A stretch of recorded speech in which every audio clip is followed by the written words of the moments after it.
الحمد لله رب العالمين وصلى الله وسلم وبارك على سيدنا ونبينا محمد وعلى آله وصحابته الكرام أجمعين. خطبة ولا ليرسلت مغليسين ودل ساعتين وحكاها ليسي قيمة الزمن والوقت. دام هذا نكجورني سنة رمادي وأنو قالنا ينجورني سنة عصب. حينور رمادي يكون أفر بقول أفرتني يكوجي تاريخ هجري. حينور باللاومي وأنو قالنا سنة عصب كون أفر بقول أفرتن يلابو. يا هذا أنا باللاودي. مركب معهم مالمه وينصوم مرايان. habeenaduna wayna soo marayaan sanadkuna dusheenu ku dhamaan waxa isweydiin leh maxaan ka faa'iideysanay waqtiga sida degdeg ah dusheenu ugu dhamaanaya waqtiga dhamaanayana macnaheedu waxa weeye inagoo dhamaanayna oo umrigeenu u dhamaanayo in habeenku dushaada uu ku dhamaado maalintu dushaada ay ka dhamaato sanadku dushaada uu ku dhamaado wax horumar oo la taaban karana umrigaagii aadan ka haynin وخسارة. marka khudbadu waxay ka hadlaysay ahmiyada waqtigu iska leeyahay in laga faa'iideysto. cibaarada ugu gaaban ee waqtiga laga cabiro ee tusinaysa ahmiyada waqtigu leeyahay waa cibaarada dhahaysa al-waqtu huwa al-hayat. waqtigu waa noloshaada. intaas ugu filan qofka hadal. ama dayac ma ka faa'iideyso. haddaad dayacdana waa noloshaadii oo dayacday. haddaad ka faa'iideysatana waa umrigaagii iyo noloshaadii ood ka faa'iideysatay. alwaqtu huwa alxayaa. waqtigu waa noloshaada. waqtigu waa umrigaaga. waqtigu wuu ka qaalisan yahay lacagta jeebka ama akoonka kuugu jirta. wuu ka miisaaniyad culus yahay wuuna ka qaalisan yahay. maxaa yeelay waqtiga tilmaamihiisa waxaa ka mid ah innahu yanqadii sariican inuu si degdega kaaga dhammaanayo si degdega inuu kaaga dhammaanayo waqtigu wuxuu u socdaa sidii biyo weel lagu shubayo oo kale sidii biyo weel lagu shubayo ayaa ilbiriqsiyaalku u socdaan degdegta iyo xawaaraha u jarayo waqtigu waxaa kaloo tilmaamihiisa ka mid ah inuusan dib kuugu soo laabanaynin. maanta waa maalin jumca hadday kaa dhammaato berri waa maalin cusub tii shalay kuugu soo laabatay ma aha tii shalay kuugu soo laabatay ma aha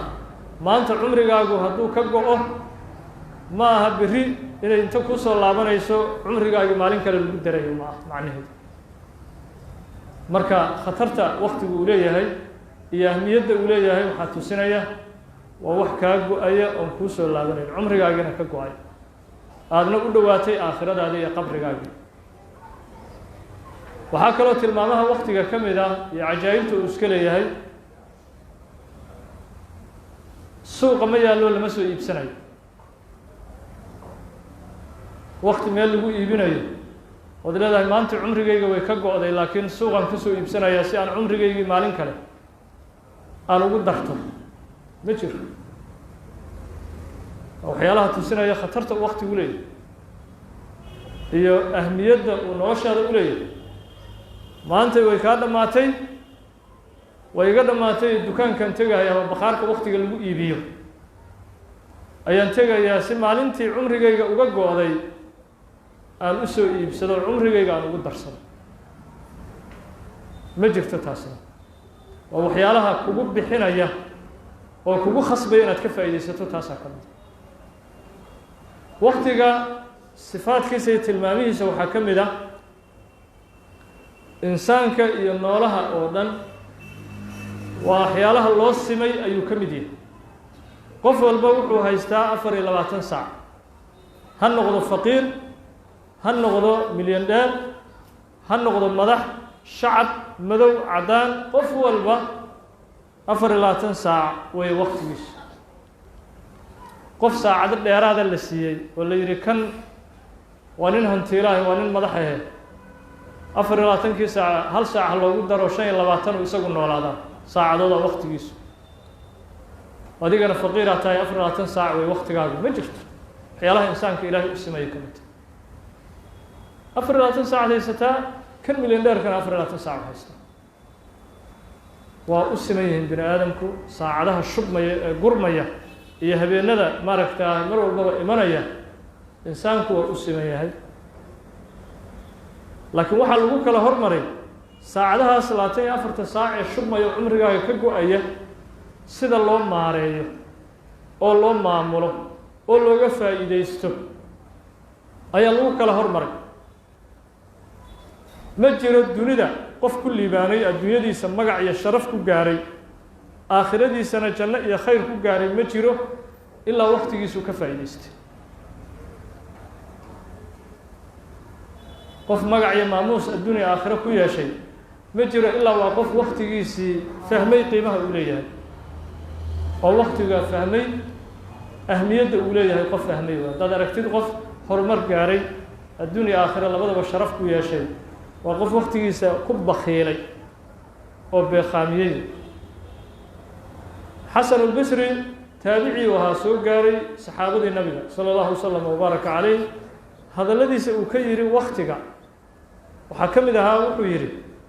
adraktu aqwaaman kaanuu calaa awqaatihim ashadda minkum xirsan calaa daraahimikum wa danaaniirikum waxaan soo gaaray dad waqtiga ugu dadaali og sida aad lacagta adinku ugu dadaashaan ka daran waqtigooda ugu dadaala maanta haddii lacag ay ku soo gasho waxaa laga yaabaa muddo inaad ka fikirto tiraa xaggee ku bixisaa maya xaggaa ku roon maya xaggaa ku fiican inaad ku bixiso meeshaad ku bixin lahayd waad ka fikiraysa wuxuu yidhi dadka aniga aan soo gaaraya saxaabada nabiga sala allahu alayh wasalam waqtigooda sida lacagta ka daran ay ugu xisaabtamaya waxay leeyihiin saakay waaguu kuu baryay ma arrintaas khayr aad ku samaysaa maya khayrkan kale kaaga muhiimsan khayrkan saacaddan ku samee maya khayrkaas kale kasii fiican ee khayrkan ku samee saacadda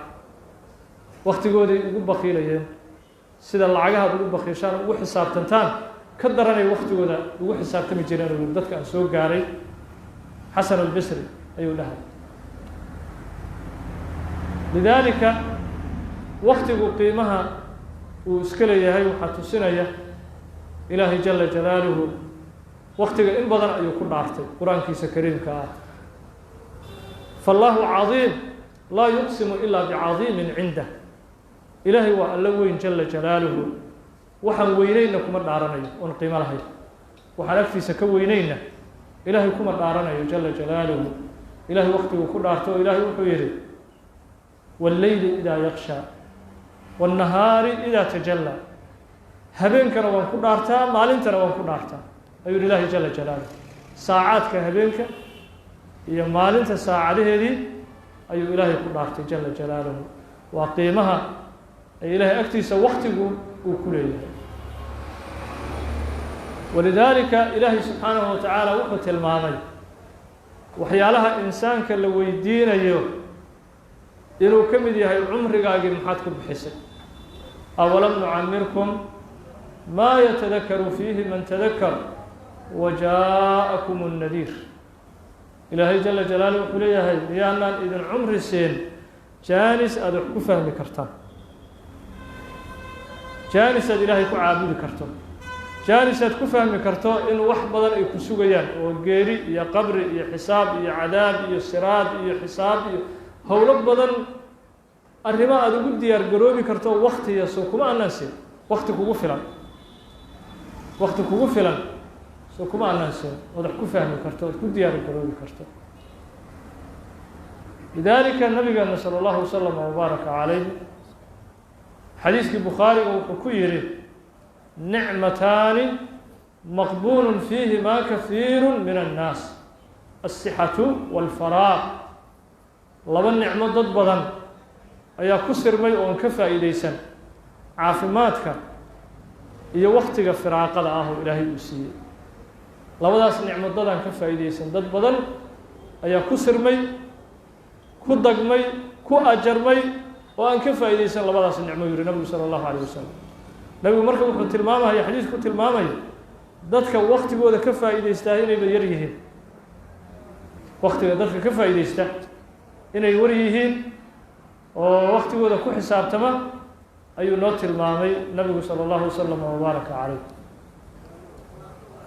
walidaalika waqtigoo lagu xisaabtamo waxaa ku jira sharaftaada adduunyo iyo midaada aakhiro. wuxuu inoo sheegay nabigu sala allahu wasalam wabaaraka calayhi dad waqtigooda ka faa'iidaystay oo daqiiqado yaroo waqtigooda ay ka faa'iidaysteen wax weyn ku gaaray. waxaa laga yaabaa saacaddan halka saaco fadhi ku darirka aad ku bixinayso wax kaa soo gelaya aysan jirin. saacadda facebooka aad ku bixinayso oo wax nafciya aysan kaaga soo kordhaynin, wax maala yacni iska daawanayso mooye nafci uusan kaa soo kordhaynin. saacadahaas waxaad xisaabisaa imisaad ku shaqaysan kartaa horumar adduun iyo aakhiradaada. adduun iyo aakhiradaada imisaad saacadahaas ku shaqaysan kartaa. nabigu sala allahu wasalam wabaaraka calayh xadiiskii muslim uu saxiixiisa ku warinayay wuxuu ku yidhi ra'aytu rajulan yataqallabu fi ljanna, nin jannada ku gadgadoomaya ku xarakoonaya jannada ayaan arkay uu yidhi nabigu sala allahu calayh wasalam. ninkaasi waa nin waqtigiisa ka faa'iidaystay. jaalis uu meel marayay uu isiri inta aad meeshan marayso ka faa'iidayso waqtigan aada socotid. wuxuu yihi nabigu sala allahu calayh wasalam fii shajaratin qadacaha min dahri dariiq kaana tugdi nnaas. intuu meesha marayay wuxuu arkay geed dariiqa ka baxay oo dadka dhibay, oo dadka camoolaha waddada maraya iyo dadka waayeelka iyo dadka socdo caadi u soconaya iyo kulli geed jalfinaya oo dhibaya uu ku arkay waddadii. wuxuu siree walba masaajidka waad usii socotay jaaniskanna ka faa'iidayso waqtigan. geedkii uu waddada ka jaray intaasaa ilaahay jannada uu ugu xaragoonahayaa oo ilaahay jannada uu ku geliyey jala jalaaluh. imise saacadaanu dayacaynaa oo aanu ku akhrisan lahayn tasbiix, oo cibaado aanu ku samayn lahayn, oo qof muslima aanu ku taageeri lahayn, oo dadka muslimiinta wax dhibaya aanu ka leexin lahayn. imisaan dayacaynaa waqtigeena. ninkaas camalkiisa markii la xisaabiyo geedka intuu jarayay oo waxaan dhammayn nus saac waxaan dhammayn inuu janno ku galo. camal uu qabtay nus saac wax aan dhammayn uu nabigu ku yidhi sala allahu calayh wasalam ra'aytu rajulan yataqallab fi ljanna. limaada waqtigiisuu ka faa'iidaystay. waddadan intaad marayso kullay waadba socotaahe saacaduhu way kugu socdaane saacadda wax ka reebuy. haweeney sidaas oo kale uu noo sheegay nabigu sala allahu calayh wasalam ina baqiya min baqaaya bani israa'iil marat calaa kalbin yalhath. xadiiskii bukhaari uu warinayay haweeney oo haweenka reer banu israa'iil oo zinaysto ka mid ahaa oo jirkooda ka ganacsada ayaa waxay soo martuu yidhi nabigu sala allahu calayh wasalam ey carrada cunay ya'kulu thara, carro qoyan uu saa u leefleefahay. waxay aragtay haraad inuu hayo ooman yahay eygan oo dariiqay maraysay. waxay tiri kollay waad socotaahe xayawaankan u naxariiso. ceelay biyo ka soo qaaday xayawaankii siisay fagafara allaahu laha, ilaahay waa ugu dembi dhaafay. xayawaankaa oon darteed carrada u cunayay ayaa ilaahay ugu dembi dhaafay. waqtiga ay ku heshay dembi dhaafkaayo dembigaa khatartale loogu dhaafay intuu la ekaa maalmo iyo saacado ay shaqaynaysay ma ahayn, habeenno badanay soo jeeday ma ahayn, waddaday maraysay daqiiqadihii yaraa ay ka faa'iidaysatay. ilaahay dembi dhaaf ku siiyey subxaanahu wa tacaala. walidaalika waxaa weeye saacadaha aad ku bixinaysid maalayacniga wax badan ka bedel noloshaada oo ku bixi meesha wanaagga aad ka helayso. meesha wanaagga iyo sharafta iyo khayrka iyo horumarka aad ka helayso ku bixi. cabdullaahi ibn mascuud saxaabigan la yidhaaho hadalladiisii waqtiga uu ka yidhi waxaa ka mid ahaa wuxuu dhihi jiray maa nadimtu calaa shayin nadamii calaa yowmin garabat fiihi shamsu naqasa fiihi ajali walam yazid fiihi camali. weligay kama shallaayeen maalin qoraxdiisu ay dhacday oo cumrigaygii ka go-an camalkayguna uusan ku siyaadin maalintaasoo aanan ka faa'iidaysan sidaan uga shallaayay maalintaas. waxaan uga shallaayay ma jirto maalin cumrigaygiina ka go-an waxaan kororsadana aysan jirin oo cibaado ah. saan uga shallaayo waxaan uga shallaayo weligay ma aanan arkin dhihi jiray cabdullahi ibn mascuud. madaxweynihii umawiyiinta dowla umawiya madaxweynihii ugu caadilka badnaa عمر بن عبد العزيز يسوون هذا وكير وقتك وحير إن الليل والنهار يعملان فيك فاعمل فيهما هبينك مالنتو ويكون شقين ياني أدونا كل شقيسه إلا أدو ويكون جرجريا عمرك يقوقين يان هبينك مالنتو مالو البقبر يكوسي دوين يان ما دام وحير مدحوينها عمر بن عبد العزيز الخليفة الراشدة وحير ما دام هبينك مالنتو أي شقك هاورا أي وحكا جرجريا وعمرك أي بعد بإنيا أدونا كل شقيسه يري هبينك مالنتو waxaa khasaaraha iyagii inay ku cunayaan habeenkii maalintii maalin walba cumrigaaga ay cunayaan adiguna aad wax ku dhex samaysan oo mooge aad iska taago iska socoto qof la cunayo mooge ah oo cumrigiisa la baabi'inayo oo wax uu kala harayo habeenkii maalintiina aan jirin waa khasaaro yiri khaliifatu rashida Umar ibn Abdul Aziz sidaas awgeed habeenkii maalintu way ku cunayaan ku dhex shaqayso adna oo wax kala har وحكلها إلا ويكون بابئنا يا عمرك أجي بابئنا يا هبين كي مالين تيساعدوا لذلك أهمية وقتك علماء وحيرها وحتى المامية وضنها قراعيس وضنها قراعيس وكلها هذا ليا يعني هذا وكلها هذا ليا قابك قراعيس تصارع وحوك تصير wadnaha garaaciisa tusaalow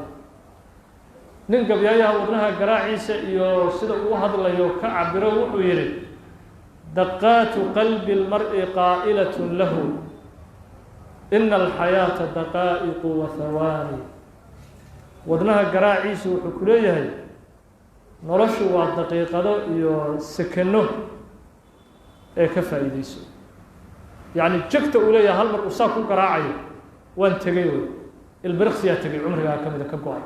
دكت أولية هذا البرخس لبعض قاي عمرها كقاي دكت أولية البرخس سدحالة قاي دكت أولية البرخس أفراد عمرها كقاي دكت أولية متشان هذا كقاي قبل جد سود دواتي وجرنت وروات ساعتها كفاية سنرش هاكير ودنها بود يعني البرخسيال سلا بود ورو كلية وكل هذا لا يقولي نكا قبيعي دكت أولية واتقي أنت سوي كاتك البرخسياس أنت سين عمرك جاي كقول ورينك على عمرك جاي كقول ورينك على عمرك جاي كقول وكلية ودنها سكراعيس كل هذا دقات قلب المرء قائلة له إن الحياة دقائق وثواني ورش ودقيقة ذو يسكنه والفرق ككع ورنه كلية وكفى إليس وحن قرمية وقت كان قرمية السعودة وكفى إليس أي وضنه كلية هي وضنه وكلها لها ولذلك حلو باهي هاي أسباب حاجرتا وقت قاد الدلة وضيعه أسباب تاس وحاكم إذا وحيالها الدلاجة وقت الدلة قف يقولون سنقين بقيمة وقت قوليه هل استدي كمت qofku markuu shayga u qiimeysan yahay uu ka faa'iideystaa laakiin qofku hadduu u maleeyo waxaan inay iska socdaan asagana aysan ku soconba saacaduhu waa wax isaga ka madax bannaan maalmaha iyo habeenadu waa wax noloshaada aan ka tirsanayn ee madax bannaan adiguna waad madax bannaanta oo qof gooni u noolaataa waqtiguna gooni weeye shaqo kuma lihid waqtiga waa faham darro xun qofku marka hadduusan ogeyn waxa gurmaya go'aya wax noloshiisii iyo cumrigiisii baabi'inaya inuu yahay hadduusan ogeyn waxyaalaha keenaya ka mid tahay inuusan waqtigiisii ka faa'iideysan waxaa kaloo keenaya qofku an yaciisha biduuni hadaf wa biduuni takhdiid inuu iska nool yahay qorshe la'aan oo noloshiisu aysan u qorshaysnayn waxyaalaha waqtiga dayacay ka mid subaxii uu soo kacaa canjeeladiisu iska cunaa mararka qaar meeluhu iska soo sheekaystaa habeenkii gurigu iska soo aadaa wax u qorshaysan ma jiro asoo sidaas mooga u ah waqtiga ku dhamaanayo madaxa lagu dhufanayo inay soo socdo qabriga waqtigiisa la gaaray marka waqtiga dhimashada la joogaa soo gacanta waxba ku hay wax waqtiga ka faa'iideysan mid aysan jirin marka waxaa muhiim ah saacadahaaga takhdiidi qorshee halka saaca ugu horeeya intaasaan ku samey jus qur'aan aan ku akhrisan 4 jus oo qur'aan aan ku akhrisan ka bacdi hal saac ama nus saac waa qaylooshan waa hurdi 40 daqiiqo waa inta musqusha iyo quraacda aan galay intaa waa intaan shaqadeyda adduunyo aan ka shaqaysanayo 2 saac 6 saac intaan shaqaysanayo ka bacdi hadana waa intaa cilmiga halka saac 2 saac waxbarashada aan intaa wax ku baranayo waa in qorshe iyo balaan aad u dejiso waqtigaaga hadduusan waqtigaaga ku qorshaysanayn waxay ka mid tahay waxyaalaha waqtigaaga dilaya oo cumrigaaga baabi'inaya waqtigu hadduu qorshaysan yahay ma ogolid sheeko maala yacni ah leanna waxaad leedahay waqtigan waa waqtigii aan akhrisan lahaa wardigayga qur-aankayga aan akhrisan lahaa waqtigan waa waqtigii aan waxbarashada aan aadi lahaa marka jaanis kuma hayo raalli ahaa ama haddaad war ii sheegaysid soo gaado ila waqtigii igu socda waqtigan qorshe ii lahaa qorshahaas ii lahaa warka haddaad ii sheegaysid jaaniska aan ka faa'iidaysano soo gaado warka ama qofku haddaysan wax u qorshaysan aysan jirin qofkii u yimaadaba waa iskala qabsan oo sheeko aan dhammaad lahayn wax socda iyo cumri ka go-aya iyo ma oga waa iska socda marka takhdiid la-aanta iyo qorshayn la-aanta waqtiga iyo saacaduhu aysan kuu kala xirxirnayn waxyaalaha khatarta ugu badan oo cumrigaaga dilaya ayay ka mid tahay waxaa kaloo ka mid ah waxyaalaha waqtiga dila rufqatu الsuuq saaxiibka xun saaxiib xun haddii aad leedahay khatarteeday leedahay waa dilaaga ugu xun oo waqtigaaga iyo mustaqbalkaaga dilay leanno mar walbaba wuxuu kuu jiidayaa mar walbaba dhinaca waxyaalaha waqtiga lagu dayacayo oo wax kaa soo gelaya aysan jirin sharaf adduunye iyo sharaf aakhiro aan kaa soo gelaynin ayuu xaggeeda mar walbaba u jeeday saaxiibkuna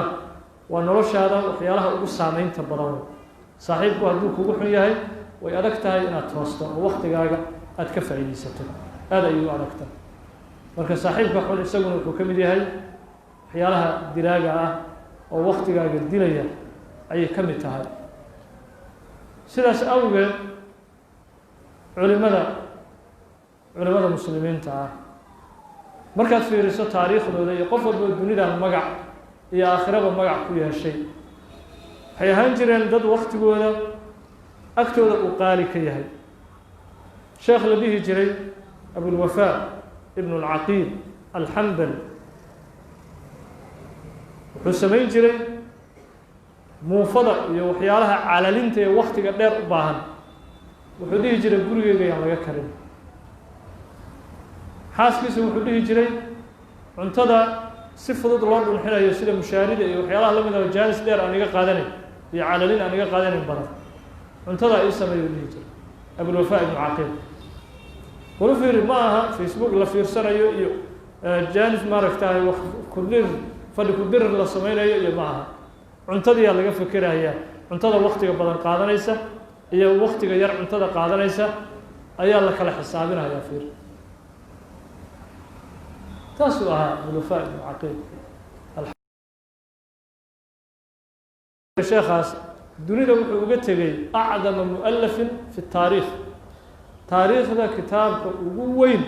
ninka qoray uu ahaa abulwafaa ibnu caqiil caalamka oo dhan kitaabkaas wax qoray ma jirin kitaab ka weyn 800 oo mujallad kitaab la egu qoray abulwafaa ibnu caqiil 800 mujallad 8 mujallad ma aha 8 ma aha 800 mujallad 800 oo mujallad qoray waa kitaabka la magac baxay kitaab alfunuun fanni kastoo ku sheegay alfunuun balaaqadii ku sheegay naxwihii ku sheegay mantiqii ku sheegay tafsiirkii ku sheegay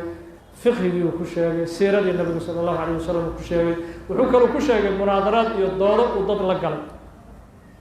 iyo asaga taariikhdiisii uu meesha ku sheegay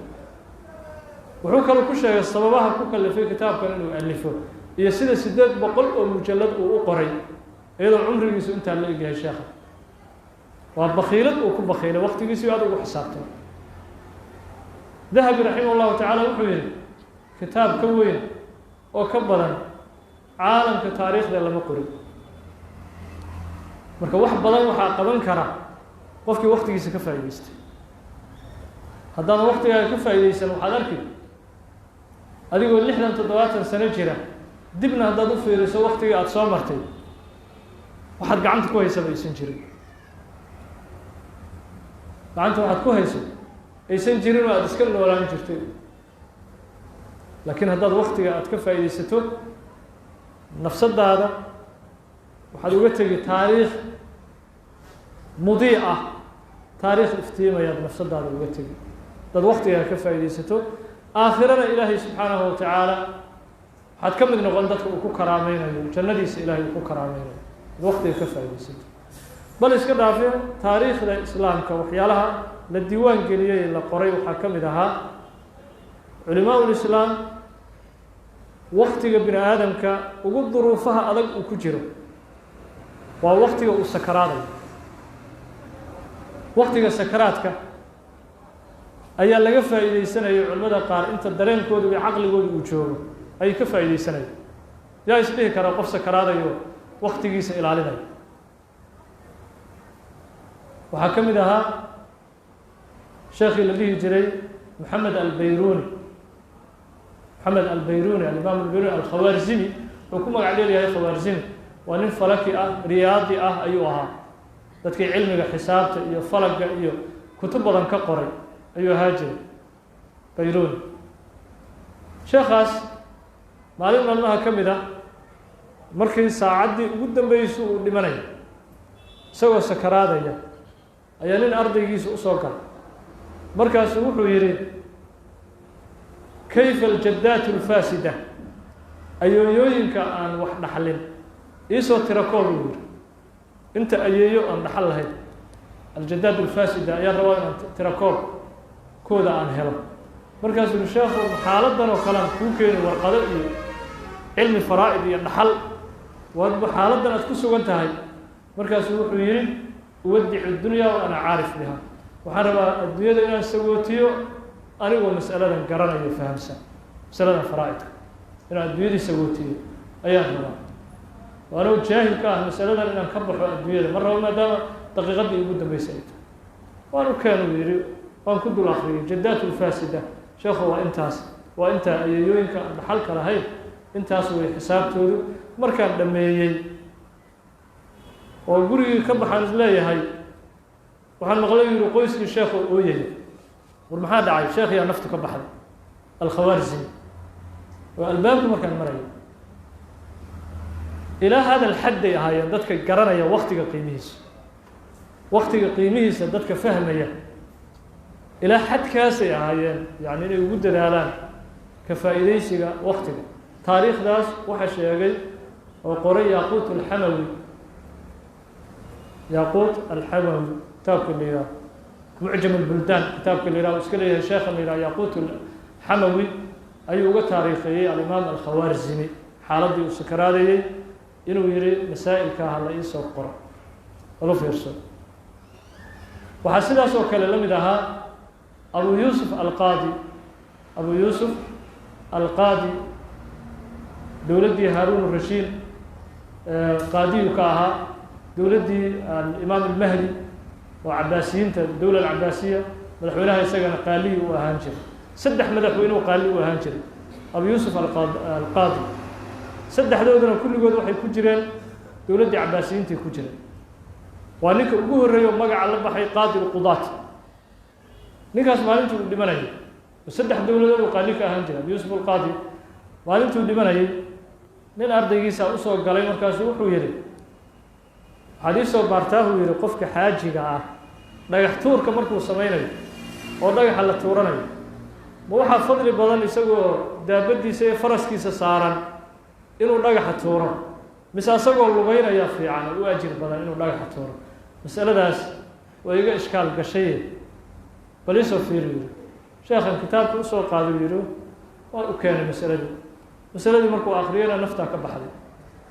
abu yuusuf alqaadi bal dadka noocaasa siday yani waktiga u yaqaaneen waxay fahmeen waktigu inuu nolosha yahay waxay fahmeen waktigu inuu cumriga yahay oo wax ka baxsan uusan ahayn marka maxaad malayn qof sakaraadayo jaaniskaas habeerdaraynin isdhahaya noloshiisa kale suu ahaa jiray qofkaas intuu caadi u caafimaadka qabay see ahaa jiray qofkaasi oo waqtigiisa uga faa'iidaysanayay maadaama xaaladdaas isagoo ku jira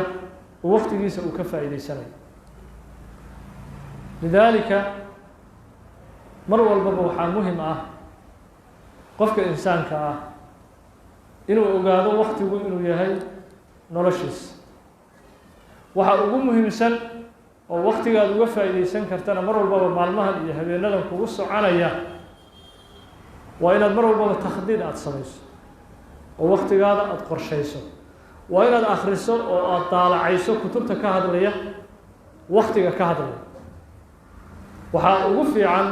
kutubta waqtiga ka hadla kitaabka la yidhaaho qiimatu zaman oo uu iska leeyahay abu gudda الشيخ عبد الفتاح أبو غدة كتابه إسكالية أيا كمل حال إلى قيمة الزمن مركب وقتي وحد فهمي مركب وحاخرسه قيمها وكل يهي يعني إنسان إنه يهي إنسان كنورشي يسوي ودن إنه أسوي يهي يسوي عربي كقرآن يسوي إنجليش كقرآن أنت ولا هلا وحاجر يسوي لسوق جابية ولا بحية تايم مانجمنتي لو بحياة جدا كتاب سو مختصرة ولا سو جابية وتايم مانجمنت لو بحياة يعني تايم مانجمنت وحوي وإدارة الوقت قرشين تأيي معمول كوقت سو ما يحصل لو سو جابية لو بحياة إنجليش كقرآن ومجرا مركا كتب تاس آخرين تودا يكفايدين سيدا واحد بدل وحيكون بحنايان البرخس والباهي وأكت هذا وقال وكيان هذا بالله التوفيق والسلام عليكم ورحمة الله وبركاته